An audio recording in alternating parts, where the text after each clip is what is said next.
오늘 아침 제80차 유엔 총회 참석을 위해 출국하는 이재명 대통령님을 배웅했습니다. 이재명 대통령은 이번 총회 기조 연설을 통해 대한민국이 내란을 극복하고 아주 빠른 속도로 정상으로 복원되었음을 세계에 천명할 것입니다. 또한 한반도 비핵화를 비롯한 평화에 대한 비전도 밝힐 것입니다. 우리나라에 대한 투자가 가파르게 늘고 무역량도 확대될 것이라 확신합니다. 이재명 대통령은 이번에 대한민국 대통령으로서는 최초로 유엔 안보리 의장 자격으로 공개 토의를 주재합니다. 제가 들어보니 이런 경우는 처음이었고 또 국제 관계상 의전도 굉장히 좋을 것이라고 합니다. 국제사회의 평화와 안정, 번영에 대한 토의를 대한민국이 주도한다는 것은 그만큼 한반도 평화의 중요성과 한국의 역할이 크다는 것을 반증하는 것입니다. 내란의 비극 속에서도 이렇게 이른 시간에 대한민국이 국제사회에서 역할을 인정받게 될 수 있었던 것도 모두 국민 여러분들 덕분입니다. 이번 총회는 국익 중심 실용 외교에 입각해 대한민국 외교의 지평을 넓히는 계기가 될 것입니다.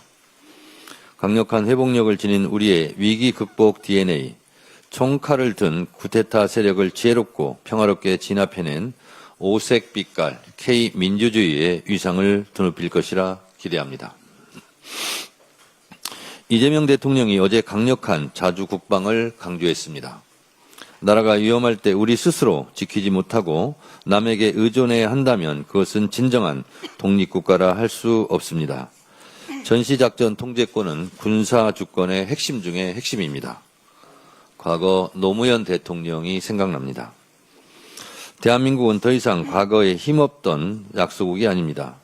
감지, 판단, 공격 모든 단계를 스스로 해내는 첨단 무기체계를 갖추고 있으며 유무인 복합의 스마트 병력 운용을 실현하고 있습니다. 탄탄한 방위산업 또한 대한민국 안보를 떠받치고 있는 미래입니다. 강력한 국방개혁으로 더 이상 다른 나라에 의존하지 않는 강한 나라를 만드는 것, 그것이 바로 이재명 대통령의 소망이자 우리 국민의 바람일 것입니다. 더불어민주당은 이재명 대통령의 이 굳은 뜻에 동행하도록 하겠습니다. 내란 특검이 드디어 24일 외환 혐의 피의자 윤석열에게 소환 통보를 했습니다. 윤석열 내란 우두머리 피고인에 대한 외환죄까지 수사가 시작되었음을 알리는 것입니다.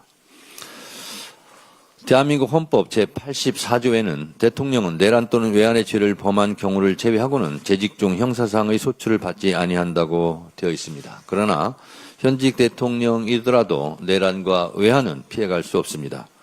우리 헌법이 현직 대통령도 피해갈 수 없는 유일한 죄로 규정한 게 바로 내란과 외환입니다. 형법 역시 내란과 외환죄를 예비, 음모 단계에서부터 엄중히 처벌하며 최고의 형벌로 응징하도록 규정합니다.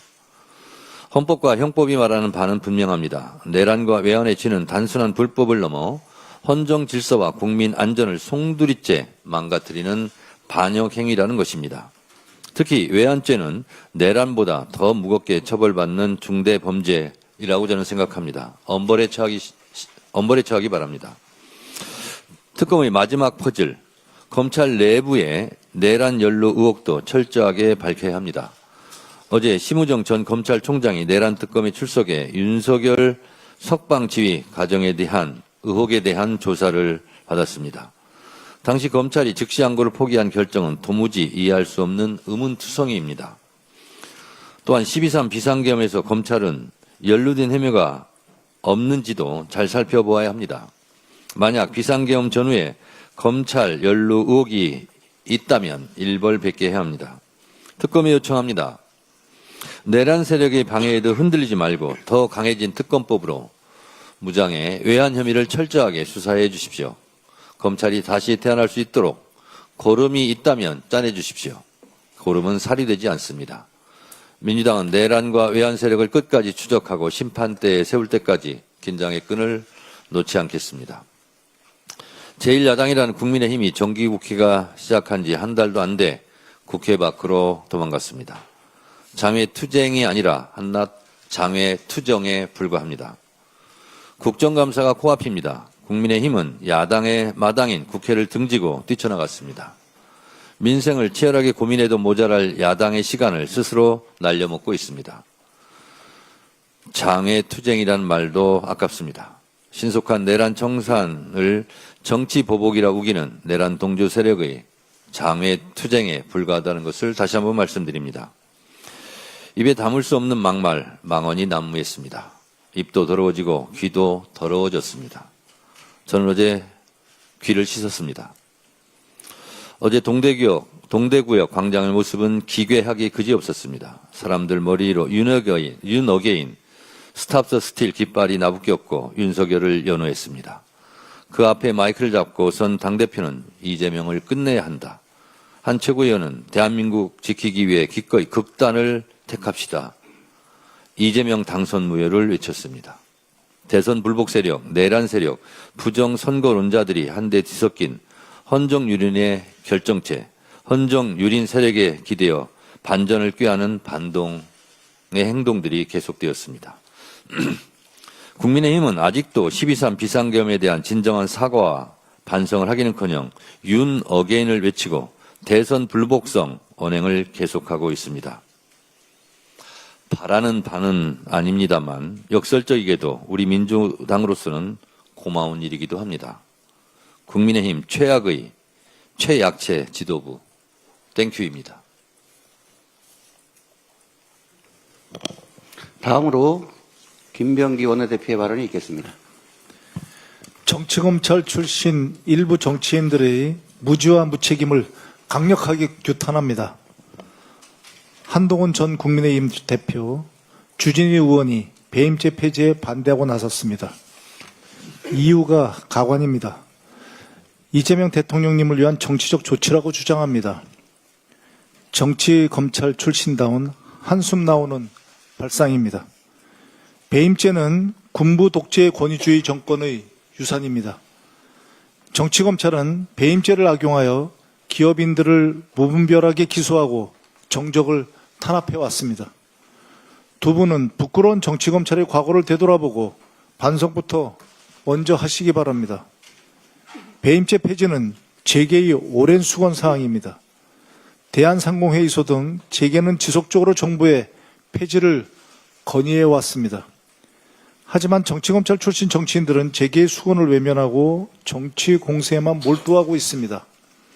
막 회복의 길에 들어선 민생경제에 찬물을 끼얹는 행위입니다. 그 피해는 결국 국민에게 돌아갈 것입니다. 지금은 민생과 경제를 살릴 때입니다. 기업이 자유롭게 경영하고 투자하며 고용을 늘릴 수 있는 환경을 만들어야 합니다. 민주당은 이번 정기국회에서 배임죄를 폐지할 것입니다. 모든 경제 형벌의 합리화를 적극 추진하겠습니다. 기업하기 좋은 나라, 일하고 투자하기 좋은 나라를 만들어 가겠습니다. 통일교 12만 당원 뉴스에 놀라셨습니까? 아직 끝이 아닙니다. 신천지 10만 당원 의혹도 있습니다. 지난 7월 홍준표 전 대구시장은 이만희 신천지 교주와 윤석열의 미로를 폭로한 바 있습니다. 2021년 국민의힘 대선 후보 경선 당시 이만희 교주는 윤석열의 당선을 위해 교인 10만 명을 책임당원으로 가입시켰다고 합니다. 윤석열을 도운 이유는 그가 검찰총장 시절에 신천지 압수수색을 2번이나 막아줬기 때문이라고 합니다. 윤석열도 2022년 관훈클럽 토론회에서 이를 시인한 바 있습니다. 이 사건은 검찰에 맡겨졌지만 3년째 아무런 진척이 없습니다. 윤석열의 신천지와의 밀월, 그리고 신천지 10만 책임당원 의혹은 국민의힘 내부 문제가 아닙니다. 이건 헌법 20조 정교분리의 원칙을 위반한 사안이 될 수 있습니다. 민주주의 헌정질서의 회복과 내란 종식에 직결된 사안이기도 합니다. 철저한 수사와 진상규명이 필요합니다. 일각에서는 종교 탄압이라고 말하는데 종교 그 자체는 존중받아야 하면 너무나도 당연한 말입니다.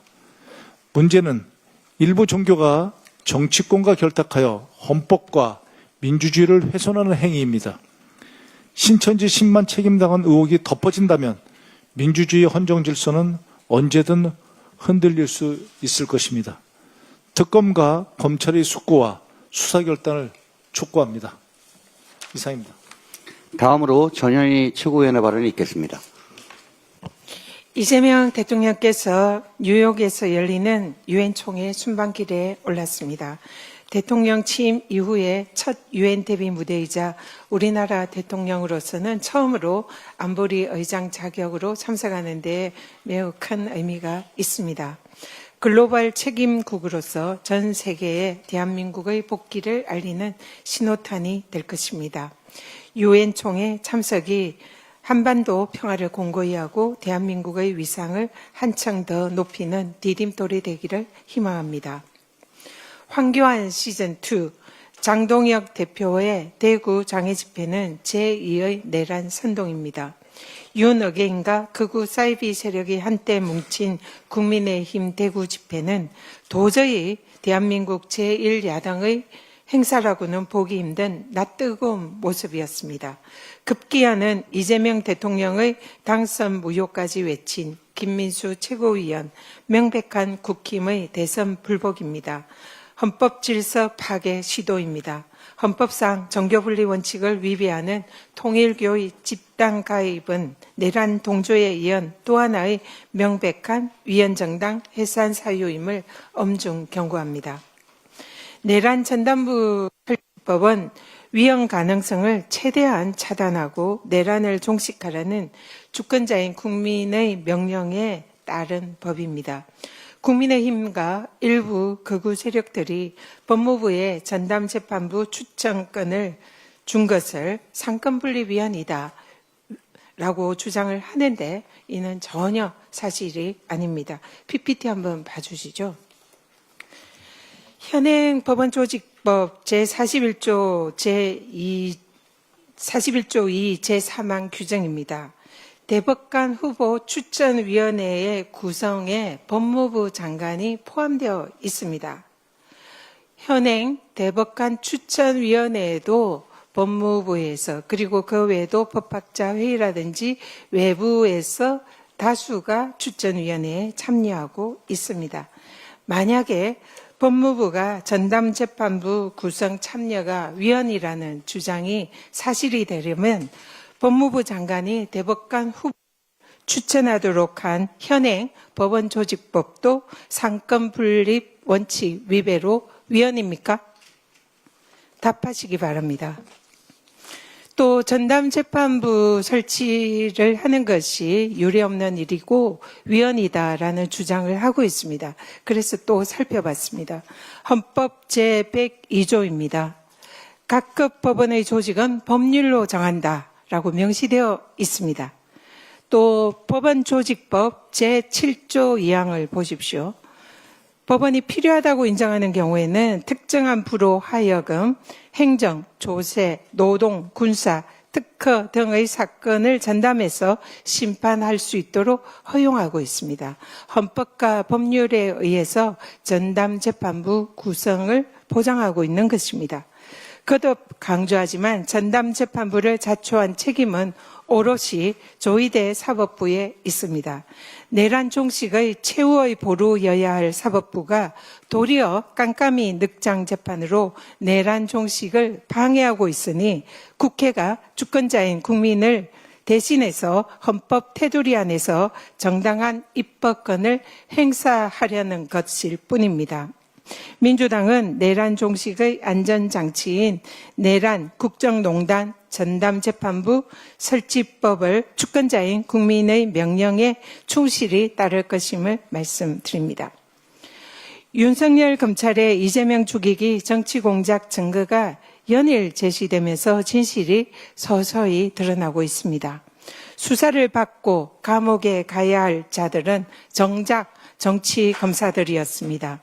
대장동 개발업자이자 핵심 피고인인 남욱이 유동규가 정진상 실장과 김용 부원장에게 돈을 전달했다는 자신의 기존 진술은 자신이 직접 경험한 것이 아니라 허위 진술이었다는 취지로 법정에서 자백을 했습니다. 2022년에 수사를 받을 당시에 검사로부터 전해 들은 내용이고 그 이전에는 이 사실을 몰랐다고 합니다. 그래서 검사가 한 얘기가 사실로 믿고 법정에서 증언을 했다는 구차한 변명까지 했습니다.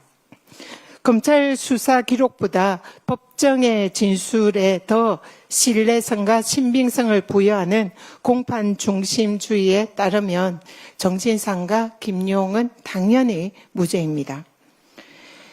정진상, 김용의 사건이 유동규로부터 뇌물을 받았다는 검찰의 공소 사실이 원천 조작이라는 것을 가리킵니다. 이번에야말로 이재명과 측근들에게 없는 죄를 만들어 씌우려 한 윤석열 검찰의 정치 공작을 철저히 단죄해야 합니다. 법무부는 철저한 감찰로 대장동 사건 수사의 조작 진위를 낱낱이 밝혀주십시오. 조작 수사로 국민을 우롱한 검찰은 국민께 사과하고 정진상 실장의 공소를 취소해야 합니다. 대법원은 김용 부원장에 대한 무죄 취지 파기환송으로 사법 정의를 바로 세워주시기를 간곡히 요청드립니다. 이상입니다. 다음으로 김병주 최고위원의 발언이 있겠습니다.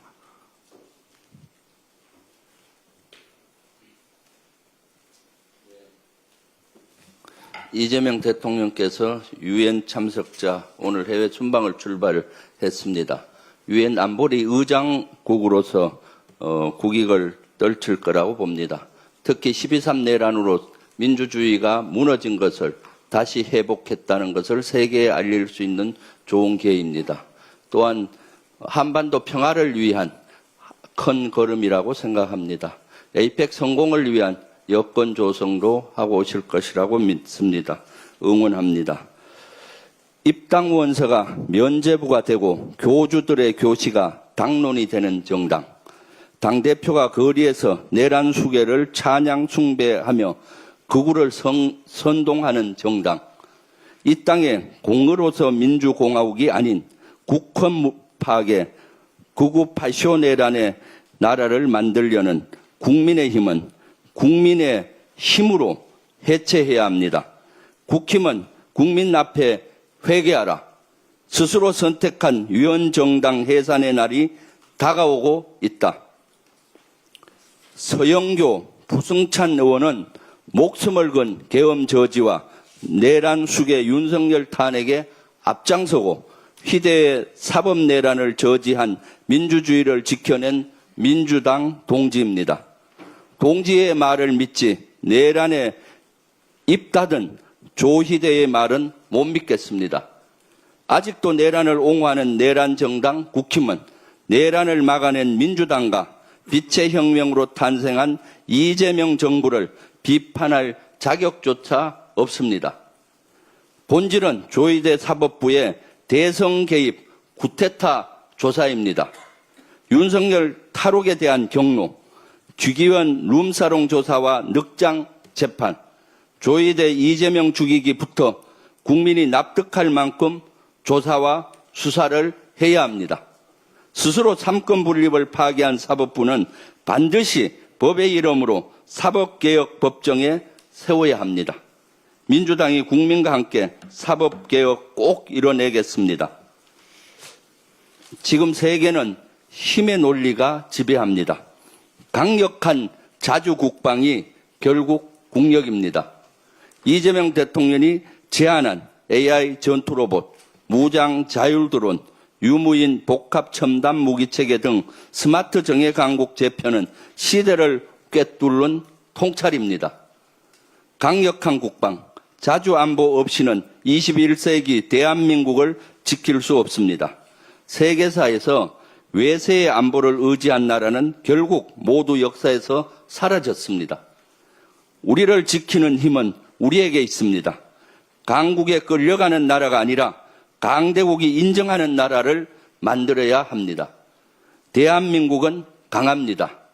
대한민국 국민은 더 강합니다.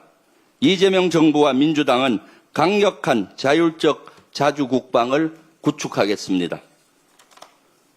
조이대의 사법독립, 윤석열의 보석 청구, 장동혁의 이재명을 끌어내야 한다.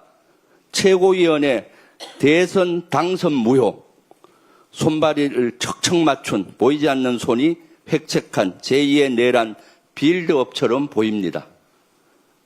그들끼리 머리를 맞대고 이재명은 알아서 잘 처리하겠다는 음험한 속삭임이 들리는 것만 같습니다. 대선 개입 사법 구태타를 일으킨 장본인이 아직까지 사퇴하지 않고 있고 대법원에 억지로 버티고 있는 이유는 윤석열을 다시 탈옥시키고 제2 사법 구태타를 위한 음모일지 모릅니다. 지난 대선 전 획책한 조이대 대법원의 사법 구태타에 대한 실체적 수사가 필요합니다. 특검이든 상설특검이든 국헌을 물랑케 하는 대선에 개입한 조이대 일당들에 대하여 철저하게 진상을 조사해야 합니다. 군이든 검찰이든 법원이든 정부든 법으로 낱낱이 조사하고 처벌해야 합니다. 심판하지 않는 내란은 반드시 되풀이되기 때문입니다. 이상입니다. 다음으로 이현주 최고위원의 발언이 있겠습니다. 네, 국민의힘이 어제 대구에서 대규모 집회를 열면서 장외 투쟁에 나서고 있다고 합니다. 입법 독재를 운운하면서 명분으로 내세우고 있는데 역설적으로 지금의 국회 상황은 국민의힘 스스로 자폭해서 만들어주고 있는 것입니다. 윤석열 쿠데타를 여전히 옹호해서 친윤 세력이 득세하고 통일교 11만 명 입당 등 종교와 결탁한 정황도 모자라서 해외까지 나가서 가짜뉴스 퍼뜨리면서 나라 망신시키는 전환기력에 휘둘리는 등 불과 3개월 전까지 집권당이었던 제1야당이 아무런 성찰과 반성 없이 위헌정당의 길을 걷고 있는 중입니다. 게다가 미국 관세 압박과 중국의 물량 밀어내기 등 국익 앞에 정치권이 단합하는 모습을 보이기는커녕 낯뜨거운 막말과 시대착오적인 행보만 되풀이하고 있으니까 당연히 국민들에게는 민주당만 보일 수밖에 없습니다. 지금 국민의힘은 정책적 대안을 내고 건전한 균형적 관점을 제시하는 대안 세력으로서의 위상을 완전히 상실한 상태입니다. 건강한 야당이 있어야 견제와 균형 속의 여당도 더 좋은 정치를 할 수 있다고 저는 생각합니다. 국민의힘이 정신 차리기를 진심으로 바랍니다. 그래야 국회가 정상화되고 국민들도 시름을 덜고 우리 앞에 놓인 대외적 과제들에 한마음 한뜻으로 집중해서 잘 풀어나갈 수 있을 것입니다. 입법 독재를 운운하기 전에 이러한 상황 자체가 스스로 자폭에 의해서 발생했다는 것을 자각하기를 진심으로 바랍니다. 석유공사가 대왕고래 유망구조에 경제성이 없다고 최종적으로 확인했습니다. 저는 글로벌 에너지 회사의 임원 출신으로서 작년 국정감사 때부터 이런 결과를 예상하고 혈세 낭비가 안 된다고 수차례 지적해왔습니다. 이미 석유공사 2022년 연례 보고서에서도 시추 구조 대상으로 적절치 않다고 결론을 이미 내린 프로젝트였습니다. 탐사 시추 결과 50에서 70%는 될 거라던 가스 포화도가 고작 6%에 그치고 나머지는 그냥 바닷물이었습니다. 윤석열의 산유국의 꿈은 사기극이었던 것입니다. 1차 탐사 시추 등 조사 비용으로만 1,200억 원 넘는 비용을 투입하고 이렇게 혈세 낭비를 하고도 석유공사 동해 탐사팀은 작년 성과평가에서 S등급을 받았습니다. 동해 탐사팀이 속한 ENP 에너지사업본부 국내사업개발처는 A등급을 받아서 수백 % 성과급 잔치를 했다고 합니다. 이 부분에 대해서 분명히 책임을 물어야 할 것입니다. 석유공사는 또 어제 동해상의 다른 유망구조 해외 입찰이 마감되었다고 발표했습니다. 리스크를 분담한다는 측면에서 석유공사의 해외 입찰 그 자체를 배척할 것은 아니라고 생각합니다. 다만 그 투자의 상세 조건 등을 잘 살피고 진중하게 접근할 것을 당부드립니다. 민주당이 기업을 옥죄다 이런 비판을 국민의힘이 계속하고 있는데요. 그런데 왜 배임죄 폐지를 계속 반대하는지 알다가도 모를 일입니다. 민주당이 기업의 대주주 관계, 노사 관계, 그리고 경영 방식, 공시 방식에 있어서 개혁을 꾀하는 것은 기업이 선진화되기를 바라는 것이지 기업을 탄압하는 것이 아닙니다. 기업 관계나 자본주의에 대해서 너무 구태의연하게 이해하고 있다면 다시 한번 자본주의에 대한 공부를 다시 하시기를 바랍니다. 기업의 책임은 주가 조작이나 분식 회계 등 공공에 대한 사회적 책임이 큰 경우에는 형사처벌을 중차대하게 하는 것이 불가피합니다. 하지만 민사적, 상사적 책임은 상사적으로 해결하는 것이 바람직하고 형사처벌이 남용되는 것은 야만적이고 비문명적인 공안국가에서나 행해지는 일입니다. 그동안 대한민국은 군사독재가 굉장히 오래 지속되어 왔고 그래서 문명국가, 지성국가로서의 면모를 갖추는 데 시간이 꽤 걸려왔습니다.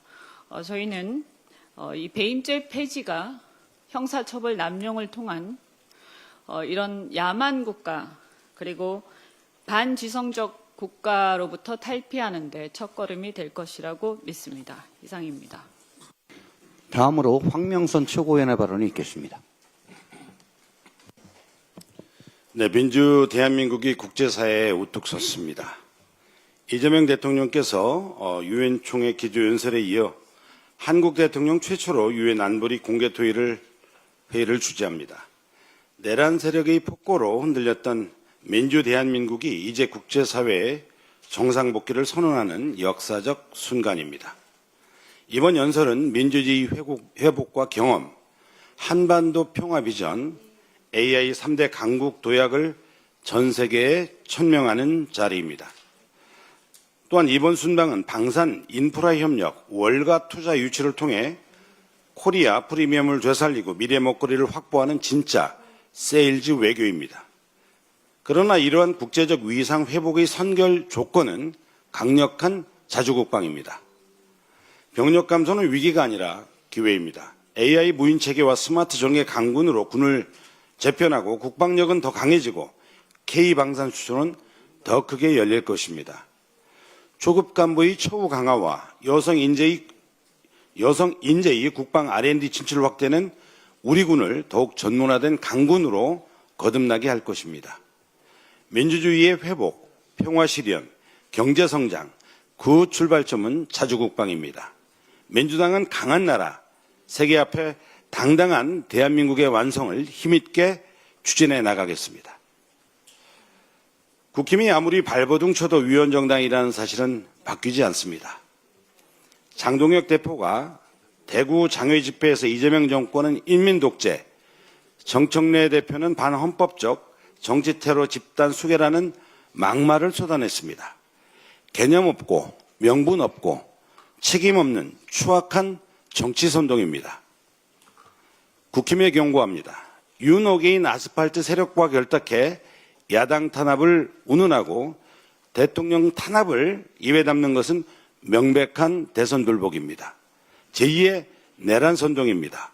선 넘지 마십시오. 국민의힘은 이미 위원정당입니다. 헌법 20조를 정면으로 위반했고 종교 분리 원칙을 파괴했습니다. 특검이 확인한 통일교당원 11만 명은 강력한 증거이며 국힘의원의 구속영장 청구서에도 통일교 정책을 국가정책으로 추진하는 조건으로 대통령 선거 지원 제한했다고 적시되어 있습니다. 이는 단순히 종교인의 정치 참여가 결코 아닙니다. 헌법재판소, 헌법재판연구원, 종교분리 원칙에 대한 헌법적 연구보고서에 따르면 종교가 권력과 결합해 국가정책을 흔들면 정치 중립이라는 헌법적 요청을 정면으로 위반한 것이라고 명시하고 있습니다. 국힘이 아무리 장외투쟁 벌이고 억지구호를 외쳐도 본질을 가릴 수는 없습니다. 통일교의 돈과 조직에 기생한 정당, 내란 세력이 방패막이가 된 정당, 위원정당 해산 사유가 차고 넘치는 정당, 그것이 국힘입니다. 민주주의를 유린하는 발악으로 국민을 속일 수는 없습니다. 헌정 질서를 파괴하는 국힘의 최후는 정당 해산뿐입니다. 이상입니다. 다음으로 서삼석 최고위원의 발언이 있겠습니다.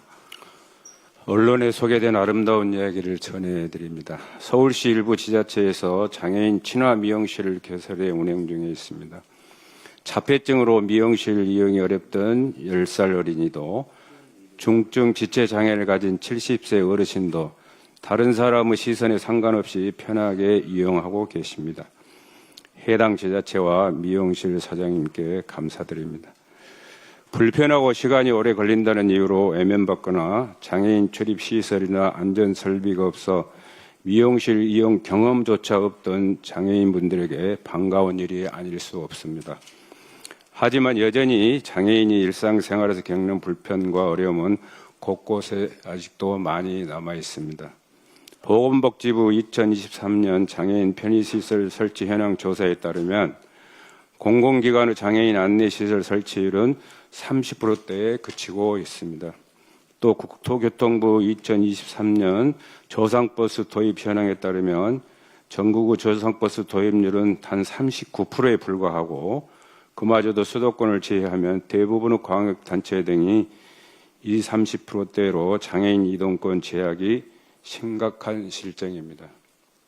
차량, 선박, 철도, 항공기 등의 운송시설과 거리, 공원, 체육시설, 대중음식점과 종합병원, 대형마트와 같은 일상생활시설 이용 시에도 장애인 편의를 증진할 수 있도록 무장애 설비와 시설 이용 우선 배려 등 편의 지원을 정부가 속히 더 넓혀드려야 합니다. 가깝게는 추석 명절 연휴 그분들께서 달라진 시설 이용을 체감할 수 있도록 각별한 관심을 가져주시기 바랍니다. 당연하고 평범한 일이 당연하지 않게 다가오는 불편한 이웃들에게 장애인 친화 미용실 같은 편의시설이 전국에 확대될 수 있도록 국민 여러분과 정부 행재정적 지원을 절실히 요청드립니다. 더불어민주당도 지난 9월 15일 신설된 당내 장애인국과 함께 세심히 챙길 것입니다. 이상입니다. 다음으로 박지원 최고위원의 발언이 있겠습니다. 청년 세대의 불안감을 조장해서 정치적으로 악용하는 국민의힘의 거짓 선동을 규탄합니다. 장동혁 대표는 지난 9월 20일 청년의 날 기자간담회에서 유럽의 많은 나라 청년들이 소득의 50%를 앞선 세대가 끌어다 쓴 빚을 갚는 데 쓰고 있다. 한국이 그렇게 가서는 안 된다라면서 이재명 정부를 공격했습니다. 하지만 제가 팩트체크를 하기 위해서 아무리 통계 수치를 뒤져봐도 이 주장에 부합하는 근거를 찾을 수가 없었습니다. 정작 우리나라를 비롯해서 유럽 여러 국가들의 DSR, 총부채 원리금 상환 비율은 5%에서 14% 안팎에 불과했습니다. 오히려 이재명 정부와 민주당은 청년들이 빚에 허덕이고 있는 진짜 이유인 높은 집값, 불안정한 일자리, 불평등한 사회구조를 개선하기 위해서 여러 국정과제와 개혁 입법에 힘쓰고 있습니다. 하지만 거짓 선동은 한 문장만으로도 가능하고 이것을 반박하려고 여러 논리나 데이터를 가져오기도 전에 이미 사람들은 선동되어 있는 경우가 태반입니다. 제1야당의 대표가 공개 석상에서 하는 발언 수준이 이 정도인데 익명성이 보장되는 온라인상에서의 여론 선동은 어떻겠습니까? 그런 측면에서 최근 리박스쿨 손효숙 대표에 대한 구속영장 기각 소식은 우리 민주주의의 어두운 그림자를 드리우고 있습니다. 민주주의 수호에 필수적인 공론장을 조직적으로 교란한 세력의 실체를 더 분명히 규명해야 합니다. MB 정부의 국정원 심리전단, 박근혜 정부의 사이버사령부 댓글 조작과 시발단, 그리고 윤석열 정권의 리박스쿨까지 사이버 공간에서 심리와 여론을 교란하려는 저들의 DNA는 시대를 따라 댓글, 커뮤니티, 숏폼 영상, AI 알고리즘 등으로 무기를 바꿔가면서 시민들의 두뇌와 인지 능력에 침투하는 사이버 내란 세력으로 진화하고 있습니다. 우리 청년들에게 필요한 것은 불안과 공포의 프레임이 아니라 희망과 기회의 사다리입니다. 그리고 온라인과 오프라인에서 이루어지는 내란 세력의 거짓 선동 정치에 맞서서 민주당이 팩트를 바로잡는 데 그치지 않고 부당한 사이버 심리전을 제도적으로 차단하고 응전할 것을 우리 당원들은 요구하고 있습니다. 감사합니다. 이상으로 발언을 모두 마치고 네. 정청래 당대표께서 회의를 폐회하시겠습니다. 네, 박지원 최고위원님 발언 잘 들었는데요. 제가 뒤늦게 알았는데 뭐 수능 전국 수석 하셨습니까? 비공식적입니까? 그런 얘기가 있어가지고요. 네, 전국 수능 뭐 1등 했다는 얘기가 있어가지고 공식적인 건 뭐고 또 비공식적인 건 뭡니까? 그 교육청에서 수능 순위를 공개를 했을 경우에 사회적으로 부정적인 영향이 있었기 때문에 예. 공식적으로 발표는 하지 않고 있습니다. 네, 예, 그런 기사를 뒤늦게 봐가지고요. 제가 그 말씀을 드리려고 하는 게 아니라 방점은 청년들의 문제에 대해서 지금 말씀을 하시고 그래서 청년들의 어려움, 청년들의 마음을 가장 잘 살피는 전국 1등의 정치인이 되셨으면 좋겠다. 그런 차원에서 제가 말씀을 드렸습니다. 앞으로 청년 정책에 대해서 우리 박지원 최고께서 내가 이것은 전담한다. 내가 최고의 전문가다 하는 생각으로 우리 청년들을 잘 보살펴 주실 것을 부탁드립니다. 네, 회의를 마치겠습니다.